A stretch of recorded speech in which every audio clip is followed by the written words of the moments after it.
இன்னைக்கு நம்ம பார்க்க போறது ஒரு பேய் படமா, இல்ல த்ரில்லர் படமா, சயின்ஸ் ஃபிக்ஷன் படமான்றதுல அவ்வளவு தெளிவில்ல. ஏன்னா எல்லா விஷயத்தையுமே இந்த படத்துக்குள்ள கொட்டி வச்சிருக்கானுங்க. படத்த முழுசா பார்த்துட்டு இது எந்த கேட்டகரிக்குள்ள வரும்ன்றதையும், இந்த கதை எப்படி இருந்துச்சுன்றதையும், இதே மாரி ஒரு படம் நம்ம ஊர்ல தமிழ்ல யார வச்சு எடுத்தா, இல்ல எந்த டைரக்டர் இந்த மாரி படங்கள எடுத்தா நல்லா இருக்கும்ன்றத கமெண்ட் செக்ஷன்ல சொல்லுங்க. படத்தோட பேரு ஒன் மிஸ்டு கால். 2008ல ரிலீஸ் ஆன படம். இது வரைக்கும் நம்ம பார்த்த படங்கள்ல குழந்தையில இருந்து பெரியவங்க வரைக்கும் ஏகப்பட்ட பேருக்கு பேய் பிடிச்சு நம்ம பார்த்திருப்போம். இன்னும் சொல்ல போனா காருக்கு கூட பேய் பிடிச்சு நம்ம பார்த்திருப்போம். ஆனா இந்த படத்துல ஒரு மொபைலுக்கு பேய் பிடிச்சிருக்கு. ஒரு மொபைல்னால எப்படி மத்தவங்கள கொலை பண்ண முடியும்னு ரொம்பவே த்ரில்லிங்கா ஏகப்பட்ட திருப்பங்களோட சொன்ன படம் தான் அது. ரொம்ப பேசாம வீடியோக்குள்ள போயிடலாம். நம்ம சேனல்ல இப்பதான் புதுசா பாக்குறீங்கன்னா மறக்காம சப்ஸ்கிரைப் பண்ணிக்கோங்க. வீடியோ முழுசா பார்த்துட்டு பிடிச்சிருந்தா லைக்கும் பண்ணிருங்க. படத்தோட ஓப்பனிங் சீன்ல ஒரு ஹாஸ்பிட்டல் ஃபயர் ஆக்சிடென்ட் ஆகி கொழுந்து விட்டு எரிஞ்சிட்டு இருக்கு. ஃபயர் ஃபைட்டர்ஸ் எல்லாமே ரொம்பவே கஷ்டப்பட்டு அந்த ஹாஸ்பிட்டல்ல இருக்கவங்க காப்பாத்தி வெளியில கூட்டிட்டு வராங்க. அப்படி கூட்டிட்டு வரும்போது ஒரு சின்ன குழந்தை கையில ஒரு டெடி பியரை வச்சு உட்காந்துருக்கும். ஒரு ஃபயர் ஃபைட்டர் அந்த குழந்தை கிட்ட போய் உன்னோட அம்மா இன்னும் அந்த ஹாஸ்பிட்டல்ல தான் மாட்டிட்டு இருக்காங்களா, எந்த ஃப்ளோர்னு தெரியுமா, நான் போய் காப்பாத்துறேன்னு சொல்லி அந்த குழந்தைகிட்ட கேட்டுட்டு இருப்பான். ஆனா அந்த குழந்தை எதுவுமே சொல்லாம பிரம்ம பிடிச்ச மாதிரி ஃப்ரீஸ் ஆகி உட்காந்துருக்கும். அங்க கட் பண்ணி காட்டுக்குள்ள இருக்க ஒரு வீட்டை காட்டுறாங்க. அந்த வீட்டுல ஒரு பொண்ணு உட்காந்து படிச்சுட்டு அவ ஃப்ரெண்டு கூட போன் பேசிட்டு இருப்பா. அப்படி கால் பேசிட்டு இருக்கும்போது அவ வளர்க்குற பூனைக்குட்டியை காணும். பக்கத்துல ஒரு சின்ன குளம் மாதிரி இருக்கும். அதுக்குள்ள போய் விழுந்துருச்சேன்னு சொல்லி இந்த பொண்ணு அந்த குளத்துக்கிட்ட போய் உள்ள எட்டி பார்த்துட்டு இருப்பா. அப்ப திடீர்னு தண்ணிக்குள்ள இருந்து ஒரு கை வந்து அந்த பொண்ணு தண்ணிக்குள்ள இழுத்துட்டு போய் கொலை பண்ணுது. அதே சமயம் அந்த பொண்ணு வளர்க்குற பூனையும் அந்த குளத்துல இருக்க ஒரு சின்ன கல்லு மேலதான் உட்காந்துருக்கும். அடுத்த கொஞ்ச நேரத்துல அந்த கை மறுபடியும் வந்து அந்த பூனையுமே தண்ணிக்குள்ள இழுத்துட்டு போய் கொலை பண்ணுது. அதே சமயம் இப்ப இறந்து போன பொண்ணோட மொபைலை காட்டுறாங்க. அவ இறந்து போனதுக்கு அப்புறம் அந்த மொபைல்ல இருந்து இவளோட ஃப்ரெண்டுக்கு ஒரு வாய்ஸ் மெயில் போகுது. அங்க கட் பண்ணி இப்ப அந்த வாய்ஸ் மெயில் போன பொண்ணை காட்டுறாங்க. அந்த பொண்ணு மொபைல் எடுத்து பார்க்கும்போது இப்ப இறந்து போன பொண்ணு கிட்ட இருந்து வாய்ஸ் மெயில் வந்திருக்கு. ஆனா பிரச்சனை என்னன்னா இப்ப இருக்க நாளை விட 3 நாளுக்கு அப்புறம் வாய்ஸ் மெயில் வந்த மாதிரி காட்டுது. அந்த வாய்ஸ் மெயில இறந்து போன பொண்ணு பேசுற மாதிரி காட்டுறாங்க. அதை கேட்டு மிரண்டு போறா. 3 நாளைக்கு அப்புறம் வர வேண்டிய காலை இப்ப எப்படி வந்துச்சுன்னு சொல்லி அந்த பொண்ணுக்கு எதுவுமே புரியல. உடனே இந்த பொண்ணு அவளோட ஃப்ரெண்டு கிட்ட போய் நடந்த எல்லாத்தையுமே சொல்லி அழுறா. இவங்க தான் நம்ம படத்தோட ஹீரோயின். இப்போ அந்த இறந்து போன பொண்ணு கிட்ட இருந்து மிஸ் கால் வந்துச்சுல, அந்த பொண்ணு வெளியில போகும்போது பாக்குற எல்லாமே ரொம்ப வித்தியாசமா தெரியும். ஸ்கூல்ல உட்கார்ந்து இருக்கும்போது அவளோட கையில ஏதோ பூச்சி ஏறி அவளை கொலை பண்ற மாதிரி எல்லாம் தெரியும். அதை பார்த்து பயந்து நேரா வீட்டுக்கு வந்துடுறா. அன்னைக்கு நைட்டு வெளியில நடந்து போயிட்டு இருக்கும்போது பட்ல போற எல்லாருமே பேய் மாதிரியும் ஏதோ ஒண்ணு இவ்வளவு விரட்ட மாதிரியும் பார்த்து பயந்து ஓடிட்டு இருப்பா. அப்படி ஒரு பாலத்தில் நடந்து போயிட்டு இருக்கும்போது கீழே ட்ரெயின் போயிட்டு இருக்கும். இந்த பொண்ணு அதை பார்த்துட்டு இருக்கும்போது திடீர்னு மேல இருந்து கீழே குதிச்சு அந்த ட்ரெயின்ல அடிபட்டு அதே இடத்துல இறந்து போறா. அங்க இருக்க எல்லாருமே அந்த பொண்ணை பார்க்கும்போது தற்கொலை பண்ணி இறந்து போன மாதிரி தான் தெரியும். ஆனா நம்ம ஹீரோயினோட கண்ணு கூட்டம் பாலத்துக்கு மேல இருந்து ஏதோ ஒரு உருவம் அந்த பொண்ணை கீழே தள்ளி விட்ட மாதிரியும் அந்த பொண்ணை இழுத்துட்டு போன மாதிரியும் தெரியும். இப்ப அந்த பொண்ணு இறந்து போயிட்டதால ஆம்புலன்ஸ் போலீஸ்னு எல்லாருமே அங்க வராங்க. ஹீரோயின் அந்த பொண்ணு கிட்ட போய் பார்க்கும்போது அவ இறந்து போன அப்புறம் கூட அவளோட மொபைல்ல இருந்து அவளோட ஃப்ரெண்டு ஒரு பையனுக்கு கால் போயிட்டு இருக்கும். அதை பார்த்து ஹீரோயின் மிரண்டு போறா. இப்ப இறந்து போன பொண்ணோட ஃப்ரெண்டும் அந்த வாய்ஸ் மெயில் ஓபன் பண்ணி பார்க்கும்போது அந்த இறந்து போன பொண்ணு தான் பேசுன மாதிரி இருக்கு. அதுவும் 2 நாளைக்கு அப்புறம் அந்த வாய்ஸ் மெயில் அந்த மாதிரி இருக்கு. ஏதோ மொபைல்ல தான் பிரச்சனை போலன்னு சொல்லிட்டு அவனும் அதை பெருசா கண்டுக்கல. ஹீரோயினும் நேரா அந்த பையன் கிட்ட ஓடி போய் உனக்கு மிஸ்டு கால் வந்திருக்குன்னா நீ தான் எடுத்து சாக போற, முடிஞ்ச அளவுக்கு எங்கேயும் வெளியில போயிடாத, ரொம்பவே கவனமா இருன்னு சொல்லி அந்த பையனை ஹீரோயின் வான் பண்றாங்க. ஆனா ஹீரோயின் சொல்றதெல்லாம் அந்த பையன் கேட்கறதவே இல்ல. என்ன பகல்லையே குடிச்சிருக்கியா, எதுக்காக இப்படி வந்து உளறிட்டு இருக்கேன்னு சொல்லி ஹீரோயின் சொல்றத பெருசா கண்டுக்காம அங்கிருந்து கிளம்பி போவான். அப்படி அவன் நடந்து போயிட்டு இருக்கும்போது பக்கத்து பில்டிங்ல இருந்து ஒரு இரும்பு கம்பி வந்து அவனோட நெஞ்சிலேயே குத்தி அதே இடத்துல அவன் இறந்து போறான். ஹீரோயின் அதெல்லாம் பார்த்து பயந்து பக்கத்துல இருந்த போலீஸ் ஸ்டேஷன்ல கம்ப்ளைண்ட் கொடுக்கலன்னு சொல்லி அங்க இருக்க போலீஸ் கிட்ட நடந்த எல்லாத்தையுமே சொல்லி இதை எப்படியாவது தடுத்து நிறுத்துங்கன்னு சொல்லி ஹீரோயின் ரொம்பவே கெஞ்சுவாங்க. ஆனா அங்க இருக்க போலீஸும் ஹீரோயின் சொல்ற எதையுமே நம்பாம உனக்கு மனதளவுல ஏதோ பிரச்சனை இருக்கு, ஒரு நல்ல டாக்டரை பாருன்னு சொல்லி அந்த போலீஸ் ஹீரோயின் அங்கிருந்து விரட்டுறதுக்கே பார்த்துட்டு இருக்காங்க. ஹீரோயின் போலீஸ் கிட்ட பேசிட்டு இருக்கும்போது அதே ஸ்டேஷன்ல இன்னொரு டிடெக்டிவ் இருப்பான். இந்த டிடெக்டிவ் யாருன்னா முதல் சீன்ல பொண்ணு தண்ணிக்குள்ள இழுக்கப்பட்டு இறந்து போயிருப்பா. அந்த பொண்ணோட அண்ணன் தான் இந்த டிடெக்டிவ். டிடெக்டிவ் நேரா ஹீரோயின் கிட்ட வந்து நீ சொல்றத நான் நம்புறேன், இறந்து போன எல்லாருக்குமே இருக்க ஒரே ஒற்றுமை அவங்க இறந்து போனதுக்கு அப்புறம் அவங்களோட வாய்க்குள்ள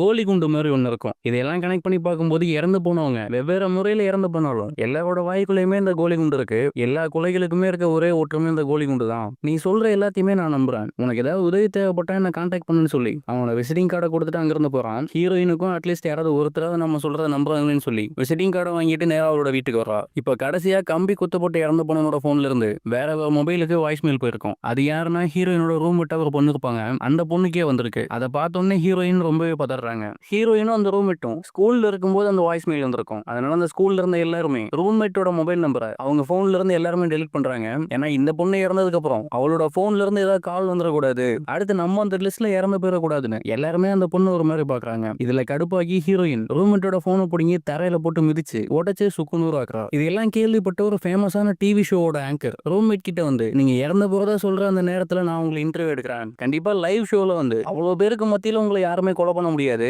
அந்த நேரத்தை தாண்டி நீங்க சாகாம இருந்துட்டா லைவ்ல எல்லாருக்குமே இது ஒரு மித்து, பேயோ பிசாசோ எதுவுமே கிடையாது, ஏதோ ஒரு மனுஷனா இதெல்லாம் பண்றன்றத நம்ம லைவ் ஷோல எல்லாருக்குமே எல்லார்கிட்டயும் நிரூபிக்க முடியும். என்னோட சேனல்ல பேசி ஒரு பிரைம் டைம்ல அந்த இன்டர்வியூ நான் ஏற்பாடு பண்றேன், நீங்களும் அங்க வாங்கன்னு சொல்லி அந்த ஆங்கர் சொல்லிட்டு இருக்கான். ஹீரோயினுக்கு ரூம்மேட்டுக்கு இது ஒரு நல்ல ஐடியாவா தோணுது. அதனால ஆங்கர் கிட்டயும் சரின்னு சொல்றாங்க. ரூம்மேட்டை சேஃபா இருக்க சொல்லிட்டு ஹீரோயின் நேரா கிளம்பி கொஞ்ச நேரத்துக்கு முன்னாடி ஸ்டேஷன்ல பார்த்தா டிடெக்டிவ் பார்க்க போறாங்க. டிடெக்டிவ் கிட்ட நடந்த எல்லாத்தையுமே சொல்லி இந்த மாதிரி லைவ் ஷோல என்னோட ரூம்மேட்டை பேச வைக்கலாம்னு பிளான் பண்ணிருக்கோம். அவ்வளோ அதுக்கு ரெடி ஆயிட்டு இருக்கா. லைவ் ஷோ ஆரம்பிக்கிறதுக்குள்ள இந்த கொலையெல்லாம் தடுக்கிறதுக்காக ஏதாவது வழி கிடைக்குமான்னு சொல்லி நம்ம கண்டுபிடிக்கலாம்னு சொல்லி டிடெக்டிவ் கிட்ட ஹீரோயின் சொல்லிட்டு இருப்பா. டிடெக்டிவும் நான் இது வரைக்கும் நிறைய ரிசர்ச் பண்ணி பார்த்துட்டேன். இந்த கொலையோட கான்செப்ட் என்னன்னா, ஒருத்தங்க இறந்து போயிட்டாங்கன்னா அவங்களோட மொபைல்ல இருந்து அவங்க கான்டாக்ட்ல இருக்க வேற யாருக்காவது வாய்ஸ் மெயில் போகுது. அதை வச்சுதான் அடுத்த ஆளை செலக்ட் பண்றாங்க. இதை தடுக்கிறதுக்கு இருக்க ஒரே வழி இது யாருக்கிட்ட இருந்து ஆரம்பிச்சதுன்றதை கண்டுபிடிக்கணும். இந்த கொலையெல்லாம் யாருக்கிட்ட இருந்து ஆரம்பிச்சதுன்னு அந்த லிங்க் கண்டுபிடிக்கணும்னு சொல்லி அவரோட இறந்து போன தங்கச்சியோட டீட்டெயில அவங்க எங்க வேலை பார்த்தாங்க, யாரெல்லாம் அவங்களோட ஃப்ரெண்டா இருந்தாங்கன்னு எல்லா டீட்டெயிலுமே அலசி பாக்குறாங்க.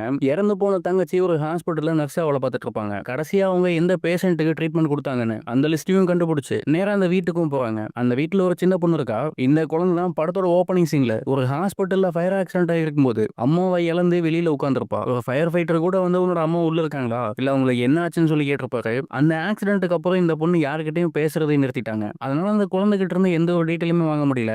ரொம்பவே சின்ன பொண்ணுன்றதால இந்த பொண்ணு கிட்ட மிரட்டியோ இல்ல வற்புறுத்தியோ கேட்க முடியாது. ஹீரோயினுக்கு அந்த கடைசி நம்பிக்கையும் போயிடுது. அதே நேரம் ஹீரோயினோட ரூம்மேட் ஆங்கர் இன்வைட் பண்ண அந்த டிவி ஷோக்கும் போறா. ஆனா இன்டர்வியூ நடந்துட்டு இருக்கும்போது அந்த பேய் வந்து ஒரு பவர் கட்டை ஏற்படுத்தி லைவ் ஷோல எல்லாரும் முன்னாடியுமே அந்த ரூம்மேட்டை கொலை பண்ணுது. அதையெல்லாம் பார்த்து அங்கிருந்த எல்லாருமே மிரண்டு போவானுங்க. ரொம்பவே கொடூரமா ரூம்மேட் இறந்து போவாங்க. அவங்க இறந்து போனதுக்கு அப்புறம் அவங்களோட மொபைல்ல இருந்து வேற ஒருத்தங்களுக்கு வாய்ஸ் மெயில் போகுது. ஆனா இந்த முறை அந்த லிஸ்ட்ல மாற்றுறது யாருன்னா நம்ம ஹீரோயின் தான். அதை பார்த்து ஹீரோயின் மிரண்டு போறா. இன்னும் எப்படியும் ஒரு 2-3 நாள்ல நம்மளும் இறந்து போயிடுவோம். ஆனா நம்ம இறந்து போறதுக்குள்ள இந்த கொலைக்கான காரணம் யாருன்றது கண்டுபிடிச்சு இந்த உலகத்துக்கு சொல்லிட்டு தான் நம்ம இறந்து போகணும்னு சொல்லி ஹீரோயின் ரொம்பவே ஆர்வமா இந்த கொலைக்கான காரணங்களை தேடிட்டு இருக்காங்க. டிடெக்டிவும் ஹீரோயினுக்கு ரொம்பவே ஹெல்ப் பண்றாரு. டிடெக்டிவோட தங்கச்சி தண்ணிக்குள்ள இழுக்கப்பட்டு இறந்து போறதுக்கு முன்னாடி ஒரு டைரி எழுதியிருப்பாங்க. அந்த டைரியில தான் இந்த குழந்தைய பத்தின எல்லா டீட்டெயிலுமே இருக்கு. இந்த குழந்தைய பத்தி அவங்க என்ன எழுதியிருக்காங்கன்னா, இந்த பொண்ணு ஹாஸ்பிட்டலுக்கு வரதுக்கு முன்னாடி யாரோ ஒருத்தங்க இந்த குழந்தைய ரொம்பவே டார்ச்சர் பண்ணிருக்காங்க. அந்த பொண்ணோட உடம்புல ஏகப்பட்ட வெட்டுக்காயங்களும் நெருப்பால சூடு வச்ச மாதிரி ஏகப்பட்ட தழும்பும் இருக்கு. கண்டிப்பா இந்த பொண்ணை யாரோ மனசாட்சியே இல்லாம கொடுமை பண்ணிருக்காங்கன்னு சொல்லி அந்த டைரியில் எழுதியிருக்கு.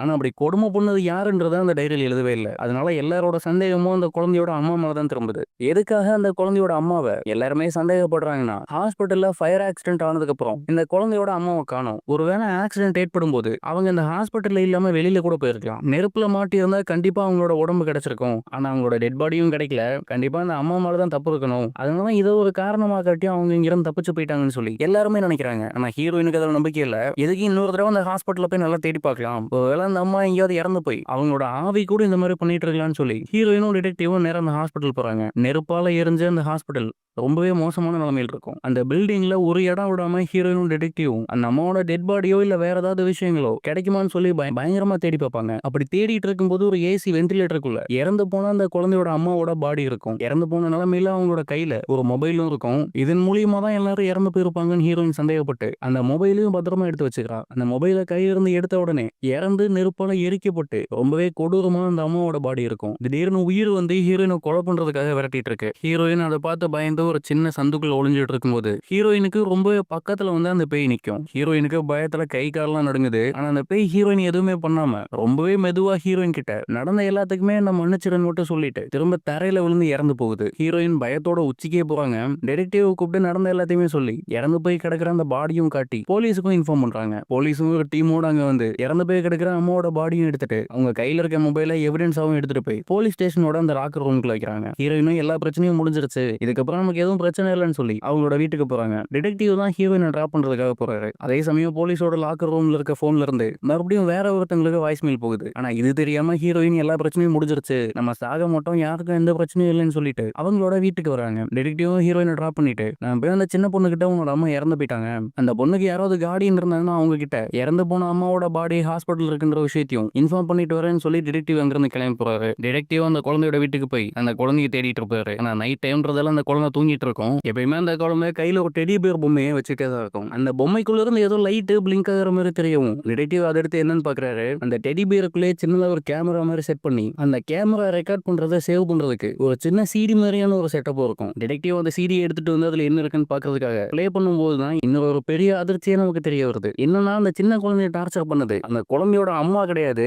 அவளோட அக்கா தான் இவ்வளவு நாளா அந்த குழந்தைய டார்ச்சர் பண்ணிட்டு இருந்திருக்கு. குழந்தைக்கு ஏகப்பட்ட வெட்டுக்காயங்களும் தீக்காயங்களும் ஏற்படுறதுனால அந்த காயங்கள்லாம் எப்படி ஆகுதுன்னு கண்டுபிடிக்கிறதுக்காக அம்மா தான் அந்த பொம்மைக்குள்ள கேமரா வச்சிருப்பாங்க. இந்த சின்ன பொண்ணோட அக்கா தான் கையில கத்தி எடுத்து இந்த குழந்தையோட உடம்புல ஏகப்பட்ட வெட்டுக்காயங்களை ஏற்படுத்தியிருக்கு. கிட்டத்தட்ட சைக்கோ மென்டாலிட்டியில அந்த குழந்தை இருக்கு. இதை கண்டுபிடிச்ச அம்மா சின்ன பொண்ணை காப்பாத்தி பெரிய பொண்ணா அந்த ரூம்குள்ள போட்டு அடைச்சிட்டு குழந்தைய காப்பாத்தி அங்கிருந்து கொண்டு போறாங்க. ரூம் அடப்பட்ட நிலைமையில அந்த சைக்கோவால வெளியிலே வர முடியல. அதே சமயம் சைக்கோ குழந்தைக்கு மூச்சு திணறல் பிரச்சனையும் இருக்கும். அதுக்காக எப்பயுமே கையில ஒரு இன்ஹேலர் வச்சிருப்பா. மூச்சு திணறல் ஆன உடனே அந்த இன்ஹேலர் வச்சு மூச்சு விட முயற்சி பண்ணும்போது அந்த இன்ஹேலர் காலி ஆயிட்டு இருக்கும். ரொம்பவே கஷ்டப்பட்டு மூச்சு விட முடியாம பயங்கரமா துடிப்பா. யாரையாவது உதவி கூப்பிடலாம்னு சொல்லி கையில மொபைல் எடுத்து யாருக்கோ கால் பண்ண முயற்சி பண்றா. ஆனா கால் போறதுக்குள்ளேயே அந்த பொண்ணு மூச்சு விட முடியாம அதே இடத்துல இறந்து போறா. சைக்கோ பொண்ணு இறந்து போகும்போது கையில அந்த மொபைல் இருந்திருக்கும். இறந்து போய் ஆவியா அந்த போனுக்குள்ள போய் எல்லாருக்குமே வாய்ஸ் மெயில் அனுப்பி வினோதமான முறையில கொலை பண்றன்றத இப்ப இந்த கொலைகளுக்கான காரணம் என்னன்றதை டிடெக்டிவ் கண்டுபிடிச்சிட்டான். அதை சொல்றதுக்காக ஹீரோயினுக்கு கால் பண்ணி பார்த்தா ஹீரோயின் நல்லா தூங்கிட்டு இருக்கதால கால் அட்டன் பண்ண முடியல. இந்த விஷயத்தை எப்படியாவது சொல்லி ஆகணும்னு பயங்கரமா மழை பெஞ்சிட்டு இருக்கும். இருந்தாலும் காரை எடுத்துட்டு நேரம் ஹீரோயினோட வீட்டுக்கே வர்றான் டிடெக்டிவ். ஹீரோயினோட வீட்டுக்கு வந்து கதவை தட்டும் போது ஹீரோயின் பயங்கர பயத்துல கதவை திறக்கிறதுக்கே பயந்துட்டு இருப்பாங்க. அதே சமயம் கதவுல இருந்த அந்த ஹோல் வழியா வெளியில நிக்கிறது டிடெக்டிவ் தான் தெரிஞ்சுக்கிட்டு கதவை ஓபன் பண்ணி உள்ள கூப்பிடுறாங்க. டிடெக்டிவ் நடந்த எல்லாத்தையுமே சொல்லி இந்த கொலைகளுக்கெல்லாம் காரணம் அந்த பொண்ணு தான். அந்த பொண்ணு இறந்ததுனாலதான் இப்ப இவ்வளவு பிரச்சனைன்னு சொல்லி எல்லாத்தையுமே ஹீரோயினுக்கு சொல்லி புரிய வைக்கிறாரு. இவங்க ரெண்டு பேரும் பேசிட்டு இருக்கும்போது பயங்கரமா காத்தடிக்கும். ஏதோ புயல் வந்த மாதிரி அந்த வீட்டையே தூக்கிட்டு போற மாதிரி பயங்கரமா காத்தடிக்கும். அதே சமயம் மறுபடியும் வெளியில கதவை தட்டுற சத்தம் கேட்கும். ஹீரோயின் இந்த முறை நான் போய் கதவை திறக்க மாட்டேன், இந்த முறை வந்திருக்கிறது அந்த பேய கூட இருக்கலாம்னு சொல்லி ஹீரோயின் ரொம்பவே பயப்படுவாங்க. டிடெக்டிவ் தான் நான் போய் பாக்குறேன்னு சொல்லி அந்த கதவுல இருக்க ஓட்ட வழியா வெளியில பார்ப்பான். அதே சமயம் வெளியில இருந்த ஒரு கத்தி வந்து டிடெக்டிவோட கண்ணிலே குத்தி அதே இடத்துல கொல்லுது. அதை பார்த்து ஹீரோயின் பயங்கரமா கத்துவா. அதே சமயம் அடிச்சிட்டு இருந்த காத்து